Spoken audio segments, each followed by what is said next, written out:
अस्सलाम वालेकुम दोस्तों। लो जी दोस्तों, रंधावा व्लॉग यूट्यूब चैनल ते खुश आमदीद। हाँ जी, उम्मीद करते ही तमाम दो ठीक ठाक होणगे। लो जी दोस्तों, असीं मौजूद हैं Nadeem brothers auto engineering and services Barki road Lahore. तो नदीम साहब साडे नाल मौजूद आ, इन्हां नाल असीं गलबात करते हैं कि 85 ट्रैक्टर दा जिहदे विच इहदा मसला हुंदा वा क्लच प्लेट दा और पिछलियां ब्रेकां दा मसला हुंदा वा। अक्सर किते पैली वाहुंदियां कई दफ़ा ब्रेक फस जाती है या रोड ते जांदियां फस जाती है, उहदा की हल आ और क्लच के बारे जी इनफॉर्मेशन आ और क्लच प्लेट के बारे जी गलबात मालूमात आ वो भी दोस्तों दिन्ने आ। अस्सलाम वालेकुम जी। वालेकुम सलाम जी। जी नदीम साहब की हाल चाल जे? शुक्र अल्हम्दुलिल्लाह। अच्छा नदीम साहब, सब तो पहले तो साढ़े दोस्तों दसो आड़ी 85 ट्रैक्टर के अंदर क्लच प्लेट आउंदी आ, ये बारे थोड़ा जिहा दसो कि किस तरह एहतियात करके ते इहदी लाइफ वधाई जा सकती आ। देखो जी, पहली गल तो हैगी है कि जी 85 दे विच क्लच प्लेट है, 85 है, 75 है, 65 है, इस ट्रैक्टर दे विच मसला ही क्लच प्लेट दा। क्यों? जिहड़ा 135 दी क्लच प्लेट सी ना, जिहड़ा कि 45-47 हार्स पावर सी, ਉਹਦੇ ਤੋਂ ਲੈ ਕੇ ਤੇ 85 ਹਾਰਸ ਪਾਵਰ ਤੱਕ ਕਲਚ ਪਲੇਟ ਦਾ ਡਾਇਆਮੀਟਰ ਸੇਮ ਸਹੀ, ਪ੍ਰੈਸ਼ਰ ਪਲੇਟ ਦਾ ਡਾਇਆਮੀਟਰ ਸੇਮ ਹੈ, ਫਰਾਈ ਵੀਲ ਦਾ ਡਾਇਆਮੀਟਰ ਸੇਮ ਹੈ। ਇੰਜਨ ਦੀ ਪਾਵਰ ਵੱਧਦੀ ਗਈ ਹੈ, ਕਲਚ ਪਲੇਟ ਦਾ ਡਾਇਆਮੀਟਰ ਵਧਾਇਆ ਨਹੀਂ ਗਿਆ। ਉਹ ਫਿਰ ਕਲਚ ਪਲੇਟ ਜ਼ਰਾ ਕੁ ਲੋਡ ਪੈਂਦੀ ਹੈ ਤੇ ਉਹ ਖਰਾਬ ਹੋ ਜਾਂਦੀ। ਕਲਚ ਪਲੇਟ ਦੇ ਐਰਾ ਇਹਤਿਆਤ ਕੀਤੀ ਜਾ ਸਕਦੀ ਹੈ। ਉਹਨੂੰ ਤੁਸੀਂ ਕਿਸ ਤਰ੍ਹਾਂ ਜ਼ਿਆਦਾ ਚਲਾਉਣਾ ਹੈ, ਜਿਸ ਤਰ੍ਹਾਂ ਕਿ ਆ ਗੱਡੀ ਖੜੀ ਹੈ ਮੈਂ ਤੁਹਾਨੂੰ ਦੱਸ ਦੇਣਾ।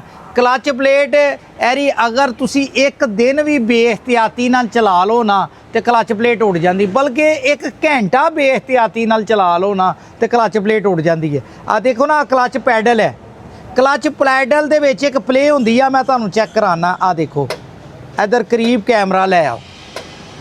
आ देखो मैं एक फिंगर नाल खिंचना है, आ देखो आ एक प्ले हैगी है इहदे विच, आ प्ले नज़र आ रही है। हाँ आ किन्नी प्ले है इत्थे आ जा रही है, फिंगर चीची जा रही है।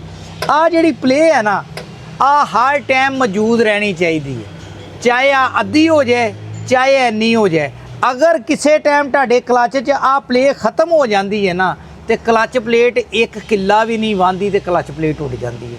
क्लच प्लेट तो ऑलरेडी एरी छोटी है, लेकिन वो फिर ज़रा भी क्लच पैडल टाइट हो जाए ना तो एरा करना कोई एडा मुश्किल भी नहीं है। तुसी आ जिहड़ा राड़ हैगा ਇਹਦੇ ਉੱਤੋਂ ਥੋੜੀ ਜਿਹੀ ਇਹਨੂੰ ਇੱਥੇ ਐਡਜਸਟਮੈਂਟ ਹੈਗੀ ਹੈ, ਇਹਨੂੰ ਐਡਜਸਟਮੈਂਟ ਕਰ ਲਓ ਤੇ ਥੋੜੀ ਜਿਹੀ ਇਹ 'ਚ ਪਲੇ ਪਾ ਲਓ। ਇੰਨਾ ਕਿ ਜਿਹੜਾ ਕੰਮ ਹੈ ਉਹ ਜ਼ਿਮੀਂਦਾਰਾਂ ਨੂੰ ਖੁਦ ਆਉਣਾ ਚਾਹੀਦਾ, ਕਿਉਂਕਿ ਹਰ ਟਾਈਮ ਮਿਸਤਰੀ ਮੌਜੂਦ ਨਹੀਂ ਹੁੰਦਾ। ਕਿਸੇ ਟਾਈਮ ਤੁਸੀਂ ਫੀਲਡ 'ਚ ਹੁੰਦੇ ਜੇ, ਤੁਸੀਂ ਆਪਣੀ ਬਜਾਈ ਕਰ ਰਹੇ, ਅੱਛਾ ਚੱਲ ਯਾਰ ਆ 2 ਕਿੱਲਿਆਂ ਨੂੰ ਸੁਹਾਗਾ ਮਾਰ ਲਈਏ ਤੇ ਫਿਰ ਚੈੱਕ ਕਰਾਣੇ, ਉਹ 2 ਕਿੱਲਿਆਂ ਦੇ ਵਿੱਚ ਹੀ ਕਲਚ ਪਲੇਟ ਦਾ ਕੰਮ ਹੋ ਜਾਂਦਾ।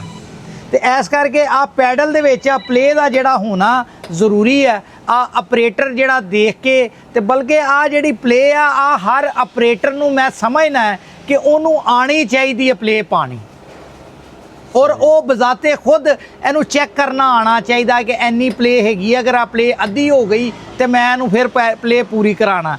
ਅਗਰ ਉਹ ਪਲੇ ਪੂਰੀ ਨਹੀਂ ਕਰਾਏਗਾ ਤੇ क्लच प्लेट नहीं चलनी। अच्छा नदीम साहब, प्ले खत्म किस तरह होंदी है? प्ले खत्म इस तरह होंदी है कि क्लच प्लेट है, फ्राई व्हील, प्रेशर प्लेट आ चीज़ा घसदी है। जब घसदी है तो आ प्ले खत्म हो जाती है। सही। आ जिन्नी वो घसदी जाए इत्थे प्ले पाते जाओ तो चलाते जाओ। जिहड़ी क्लच प्लेट 6 महीने चलनी है वो तुहाडी साल चल जाएगी, जिहड़ी 3 महीने चलनी है वो 6 महीने चल जाएगी। सही। जिहड़ी महीना चलनी है वो 2 महीने चल जाएगी। अच्छा अगर प्ले ना पाई तो नहीं चलनी। सही सही, प्ले होनी लाजमी आ। लाजमी है। सही, जिस तरह डीजल होना लाजमी है गड्डी जित चलनी हाँ, आ क्लच प्लेट दे चलन वास्ते प्ले होना लाजमी है। अगर प्ले नहीं है क्लच प्लेट च, प्रेशर प्लेट च, तो तुहाडी क्लच प्लेट कोई भी तुसीं सरामिक दी भी पा लो ना, जिहड़ी महंगी तो महंगी 13-14 हज़ार दी क्लच प्लेट है वो भी उड़ जाएगी। सही सही। अगर नदीम साहब ज़्यादा हो जाए प्ले तो फिर ज़्यादा प्ले का इहो ही होएगा, गेयर ज़रा आवाज़ दे के लगेगा। सही। और गेयर ज़्यादा प्ले हो जाएगी, गेयर आवाज़ दे के लगेगा, और तो कुछ नहीं होएगा। फिर गेयर का नुकसान तो होगा। फिर गेयर दी बहुता आवाज़ दे के लगेगा, गेयर दी गरारिया दे अगे मत्थे जिहड़े आ वो डैमेज हो जाएंगे, वो भी नहीं होना चाहिए। सही। इन्नी प्ले होनी चाहिए कि गेयर भी लगे तो प्ले भी रहे। सही। अच्छा नदीम साहब, जिस तरह नवे मॉडलों के विच आंदे डैंपर क्लच प्लेट आउंदी आ, ਉਹਦੇ ਬਾਰੇ ਤੁਹਾਡਾ ਕੀ ਫੀਡਬੈਕ ਆ ਵੀ ਉਹ ਬਿਹਤਰ ਹੈ ਇਹਦੇ ਨਾਲੋਂ? डैंपर क्लच प्लेट बहुत गड्डिया च अगे ही आ रही है, उस ज़रा स्प्रिंग है, ज़रा गेयर सॉफ्ट हो जाता, ज़रा क्लच प्लेट धड़का नहीं मारती। ਗੱਡੀ ਤੁਰਨ ਲੱਗੇ ਉਹ ਜਿਹੜੀ ਥਰਥਰਾਂਦੀ ਆ ਉਹ ਨਹੀਂ ਥਰਥਰਾਂਦੀ। ਸਹੀ, ਨਹੀਂ ਉਹਦੀ ਕੋਈ ਲਾਈਫ ਜ਼ਿਆਦਾ ਨਹੀਂ ਇਹਦੇ ਨਾਲੋਂ? ਨਹੀਂ, ਲਾਈਫ ਤੇ ਲੈਦਰ ਨਾਲ ਦਾ ਹੋਣੀ ਹੈ। ਲਾਈਫ ਡੈਂਪਰ ਕਲਚ ਪਲੇਟ ਨੇ ਉਹਦੀ ਲਾਈਫ ਨਹੀਂ ਵਧਾਣੀ, ਸਹੀ, ਉਹਨੇ ਉਹਦਾ ਚੱਲਣ ਚ ਸਮੂਥ ਕਰਨਾ। ਸਹੀ ਸਹੀ, ਯਾਨੀ ਕਿ ਗੇਅਰ ਸੌਖਾ ਲੱਗੇਗਾ। ਗੇਅਰ ਤੇ ਸੌਖਾ ਖੈਰ ਪਲੇ ਨਾਲ ਲੱਗਣਾ। ਉਹਦੇ ਨਾਲ ਸਿਰਫ ਆ ਕਿ ਗੇਅਰ ਜਦ ਕਲਚ ਛੱਡੀਦਾ ਹੈ ਨਾ, ਉਹ ਜਿਹੜੀ ਗੱਡੀ 'ਚ ਵਾਈਬ੍ਰੇਸ਼ਨ ਛੱਡਣ ਲੱਗੇ ਆਂਦੀ ਉਹ ਨਹੀਂ ਆਏਗੀ, ਉਹ ਜ਼ਰਾ ਸਮੂਥ ਹੁੰਦੀ ਜਿਵੇਂ ਗੱਡੀਆਂ ਦੇ ਵਿੱਚ ਹੁੰਦੀ ਹੈ। ਗੱਡੀਆਂ ਦੇ ਵਿੱਚ, ਕਾਰਾਂ ਦੇ ਵਿੱਚ, ਡੈਂਪਰਾਂ ਦੇ ਵਿੱਚ, ਟਰਾਲਿਆਂ ਦੇ ਵਿੱਚ ਸਭ 'ਚ ਉਹੀ ਕਲਚ ਪਲੇਟ ਸਪਰਿੰਗ ਵਾਲੀ ਹੁੰਦੀ ਹੈ। ਸਹੀ। ਅੱਛਾ ਨਦੀਮ ਸਾਹਿਬ, ਇੱਕ ਅਕਸਰ ਮਸਲਾ ਬਣ ਜਾਂਦਾ ਵਾ ਕਈ ਨਵੇਂ ਟਰੈਕਟਰਾਂ ਨੂੰ ਬਣ ਜਾਂਦਾ 85 ਔਰ 75 ਨੂੰ ਖਾਸ ਕਰ, ਇਹਨਾਂ ਦੀ ਬ੍ਰੇਕ ਫਸ ਜਾਂਦੀ ਪੈਲੀ ਵਾਉਂਦਿਆਂ, ਤੇ ਉਹਦੇ ਵਾਸਤੇ ਫਿਰ ਕੀ ਉਹਦਾ ਕਿਸ ਤਰ੍ਹਾਂ ਉਹਨੂੰ ਕਰਨਾ ਚਾਹੀਦਾ ਵਾ? ਦੋ ਮਸਲੇ ਹੁੰਦੇ ਆ। ਇੱਕ ਮਸਲਾ ਹੁੰਦਾ ਉਹ 'ਚ ਮਕੈਨੀਕਲ ਫਾਲਟ। ਮਕੈਨੀਕਲ ਫਾਲਟ ਉਹ ਮੈਂ ਹੁਣੇ ਤੁਹਾਨੂੰ ਦੱਸ ਚੁੱਕਾ ਅੱਗੇ ਇੱਕ ਵੀਡੀਓ 'ਚ। ਮਕੈਨੀਕਲ ਜਿਹੜੇ ਮਸਲੇ ਹੁੰਦੇ ਆ, ਪਲੇ ਘੱਟ ਹੋ ਜਾਏ, ਪਿੰਨ ਢਿੱਲੀ ਹੋ ਜਾਏ, ਜਾਂ ਜੰਦਰਾ ਢਿੱਲਾ ਹੋਏ, ਜਾਂ ਉਹਦੀ ਪਲੇਟ ਡੈਮੇਜ ਹੋਏ, ਤੇ ਫਿਰ ਉਹ ਉਹਦਾ ਨਾਕ ਲੈਂਦੇ ਉਹ ਫਸਦੀ ਆ, ਉਹ ਹੋ ਗਿਆ ਮਕੈਨੀਕਲ ਫਾਲਟ। ਇੱਕ ਇਹਦੇ ਵਿੱਚ ਹਾਈਡ੍ਰੋਲਿਕ ਫਾਲਟ ਵੀ ਹੁੰਦਾ, ਉਹ ਮੈਂ ਤੁਹਾਨੂੰ ਦਿਖਾ ਦੇਣਾ। ਇੱਥੇ ਗੱਡੀ ਖੜੀ ਹੈ, ਆਹ ਦੇਖੋ, ਆਹ ਗੱਡੀ ਦੇ ਆ ਮਾਸਟਰ ਸਿਲੰਡਰ ਲੱਗੇ ਹੋਏ ਆ ਨਾ, ਆਹ ਮਾਸਟਰ ਸਿਲੰਡਰ ਲੱਗੇ ਆ। ਆਹ ਗਲਾਸੀ 'ਚ ਇੱਧਰ ਕੈਮਰਾ ਲਿਆਣਾ, ਇਸ ਸਾਈਡ ਤੇ ਆ ਜਾਓ। ਆਹ ਗਲਾਸੀ 'ਚ ਜਿਹੜਾ ਤੇਲ ਹੁੰਦਾ ਉਹ ਮਾਸਟਰ ਸਿਲੰਡਰ ਨਾਲ ਚ ਆਉਣਾ ਹੁੰਦਾ। ਮਾਸਟਰ ਸਿਲੰਡਰ ਨੇ ਉਹ ਧਿੱਕ ਕੇ ਪਿਛਲੇ ਉਹਦੇ ਟਿਊਬ ਵਾਲੇ ਸਿਲੰਡਰ ਨੂੰ ਦੇਣਾ ਹੁੰਦਾ। ਜਿਸ ਟਾਈਮ ਅਸੀਂ ਪੈਰ ਨਾਲ ਦਬਾਉਂਦੇ ਆ ਤੇ ਆ ਮਾਸਟਰ ਸਿਲੰਡਰ ਦਾ ਪ੍ਰੈਸ਼ਰ ਪਿੱਛੇ ਜਾਂਦਾ ਤੇ ਉਹਨੂੰ ਦਬਾਉਂਦਾ। ਜਿਸ ਟਾਈਮ ਅਸੀਂ ਪੈਰ ਚੁੱਕ ਲੈਂਦੇ ਆ ਤੇ ਇਹਦੇ ਵਿੱਚ ਇੱਕ ਛੋਟਾ ਜਿਹਾ ਵਾਲ ਹੁੰਦਾ, ਸੀਟ ਵਾਲ ਹੁੰਦਾ। ਉਹਦੀ ਵਜ੍ਹਾ ਨਾਲ ਜਿਹੜਾ ਤੇਲ ਜਿਹੜਾ ਮਾਸਟਰ ਸਿਲੰਡਰ ਨੇ ਪਿੱਛੇ ਭੇਜਿਆ ਹੋਇਆ ਨਾ ਬ੍ਰੇਕ 'ਚ, ਉਹ ਵਾਪਸ ਐਰ 'ਚ ਹੋ ਕੇ ਤੇ ਆ ਗਲਾਸੀ 'ਚ ਆ ਜਾਂਦਾ। ਸਹੀ, ਗਲਾਸੀ 'ਚ ਆ ਜਾਂਦਾ। ਲੇਕਿਨ ਹੁੰਦਾ ਕੀ ਹੈ, ਕਿਸੇ ਟਾਈਮ ਤੇਲ ਜ਼ਿਆਦਾ ਗੰਦਾ ਹੋ ਜੇ, ਆ ਤੇਲ ਦੇ ਵਿੱਚ ਕਚਰਾ ਆ ਜਾਏ ਜਾਂ ਕੋਈ ਜ਼ਰਾ ਵਿੱਚ ਆ ਜਾਏ, ਤੇ ਉਹ ਮਾਸਟਰ ਸਿਲੰਡਰ ਦਾ ਜਿਹੜਾ ਤੇਲ ਪਿੱਛੇ ਗਿਆ ਹੈ ਨਾ ਥੱਲੇ ਵਾਲੇ ਸਿਲੰਡਰ 'ਚ, ਉਹ ਤੇਲ ਵਾਪਸ ਨਹੀਂ ਆ ਪਾਉਂਦਾ। ਉਹ ਫਿਰ ਬ੍ਰੇਕ ਲੱਗੀ, ਤੁਸੀਂ ਪੈਰ ਤੇ ਚੁੱਕ ਲਿੱਤਾ, ਲੇਕਿਨ ਉਹ ਤੇਲ ਵਾਪਸ ਨਹੀਂ ਆ ਰਿਹਾ। ਹੁਣ ਉਹਦਾ ਕੀ ਹੱਲ ਹੈ ਕਿ ਇਹਦੇ ਇੱਥੇ ਇੱਕ ਨਿੱਪਲ ਲੱਗਾ ਹੋਇਆ, ਆਹ ਦੇਖੋ,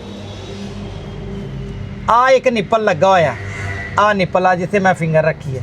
ਆਹ ਨਿੱਪਲ ਨੂੰ ਖੋਲ ਕੇ ਤੇ ਤੁਸੀਂ ਆਪਣਾ ਪ੍ਰੈਸ਼ਰ ਉਹ ਰਿਲੀਜ਼ ਕਰਵਾ ਲਓ, ਤੇ ਫਿਰ ਕੀ ਹੋਏਗਾ, ਤੁਹਾਡੀ ਬ੍ਰੇਕ ਫ੍ਰੀ ਹੋ ਜਾਏਗੀ। ਅਗਰ ਹਾਈਡ੍ਰੋਲਿਕ ਦੀ ਵਜ੍ਹਾ ਨਾਲ ਜਾਮ ਹੋਈ ਹੈ, ਅਗਰ ਮਕੈਨੀਕਲੀ ਜਾਮ ਨਹੀਂ ਹੋਈ, ਤੇ ਫਿਰ ਜਿਵੇਂ ਦੁਬਾਰਾ ਬ੍ਰੇਕ ਲਾਓਗੇ ਤੇ ਫਿਰ ਦੁਬਾਰਾ ਜਾਮ ਹੋ ਜਾਏਗੀ। ਉਹਦਾ ਫਿਰ ਹੱਲ ਮੁਸਤਕਿਲ ਹੱਲ ਹੁੰਦਾ ਹੈ ਕਿ ਆਪਣੇ ਸਿਲੰਡਰਾਂ ਦੀ ਤੇ ਗਲਾਸੀ ਦੀ ਇਹਨਾਂ ਪਾਈਪਾਂ ਦੀ ਪ੍ਰੋਪਰ ਸਫਾਈ ਕਰਾਓ। ਪਹਿਲੇ ਦੌਰ ਹੁੰਦਾ ਸੀ, ਲੋਕ ਮੈਂ ਦੇਖਣਾ ਹੁੰਦਾ ਸੀ, ਮੇਰੇ ਵਾਲਦ ਸਾਹਿਬ ਕੋਲ ਦੁਕਾਨ ਤੇ ਮੈਂ ਬੈਠਣਾ ਹੁੰਦਾ ਸੀ, ਲੋਕ ਜਿਸ ਤਰ੍ਹਾਂ ਇੰਜਨ ਦਾ ਤੇਲ ਤਬਦੀਲ ਕਰਦੇ ਸੀ ਨਾ, ਆ ਜਿਹੜੇ ਮਾਸਟਰ ਸਿਲੰਡਰਾਂ ਦਾ ਤੇਲ ਹੈ ਆ ਵੀ ਲੋਕੀ ਤਬਦੀਲ ਕਰਦੇ ਸੀ। ਉਹਨਾਂ ਨੇ ਕੁੱਪੀ ਡੇਢ ਕੁੱਪੀ ਉੱਤੇ ਤੇਲ ਨਵਾਂ ਪਾਣਾ ਤੇ ਥੱਲੋਂ ਪੈਪ ਖੋਲ ਦੇਣੇ ਆ, ਤੇ ਆ ਜਿੰਨਾ ਤੇਲ ਹੈ ਗੰਦਾ ਜਿਹੜਾ ਬਾਰ-ਬਾਰ ਪੈਡਲ ਮਾਰ ਕੇ ਅੰਦਰ ਗੰਦ ਬਣਿਆ, ਉਹਨਾਂ ਨੇ ਉਹ ਤੇਲ ਜ਼ਾਇਆ ਕਰ ਦੇਣਾ ਤੇ ਫਿਰ ਵਿੱਚ ਨਵਾਂ ਤੇਲ ਪਾ ਦੇਣਾ। ਹੁਣ ਤੇ ਮੇਰਾ ਖਿਆਲ ਹੈ ਕੋਈ ਬੰਦਾ ਵੀ ਟਰੈਕਟਰ ਵਾਲਾ ਜਿਹੜਾ ਹੈ ਇੰਜਨ ਦਾ ਤੇਲ ਤੇ ਬਦਲਦੇ ਆ, ਹਾਈਡ੍ਰੋਲਿਕ ਦਾ ਵੀ ਨਹੀਂ ਬਦਲਦੇ, ਤੇ ਇਹਨਾਂ ਦਾ ਤੇ ਮੇਰਾ ਖਿਆਲ ਹੈ ਕਿਸੇ ਨੂੰ ਪਤਾ ਹੀ ਨਹੀਂ ਕਿ ਮਾਸਟਰ ਸਿਲੰਡਰਾਂ ਦਾ ਵੀ ਤੇਲ ਕਰੀ ਬਦਲਿਆ ਜਾਂਦਾ। ਲੇਕਿਨ ਕਈ ਲੋਕ ਜਿਹੜੇ ਸਮਝਦਾਰ ਆ, ਜਿਹੜੇ ਇਸ ਚੀਜ਼ ਨੂੰ ਸਮਝਦੇ, ਉਹ ਮੇਰੀ ਵੀਡੀਓ ਦੇਖਣਗੇ, ਔਰ ਜਿਹੜੇ ਕਈ ਟਰਾਂਸਪੋਰਟਰ ਜਿਹੜੇ ਇਸ ਚੀਜ਼ ਨੂੰ ਸਮਝਦੇ ਆ, ਉਹ ਮੇਰੀ ਵੀਡੀਓ ਦੇਖ ਕੇ ਜ਼ਰੂਰ ਤਸਦੀਕ ਕਰਨਗੇ, ਵਾਕਈ ਜੀ ਇਹਨਾਂ ਸਿਲੰਡਰਾਂ ਦਾ ਵੀ ਤੇਲ ਬਦਲਣਾ ਚਾਹੀਦਾ, ਭਾਵੇਂ 4 ਮਹੀਨੇ ਬਾਅਦ, 3 ਮਹੀਨੇ ਬਾਅਦ, 6 ਮਹੀਨੇ ਬਾਅਦ ਬਦਲੋ।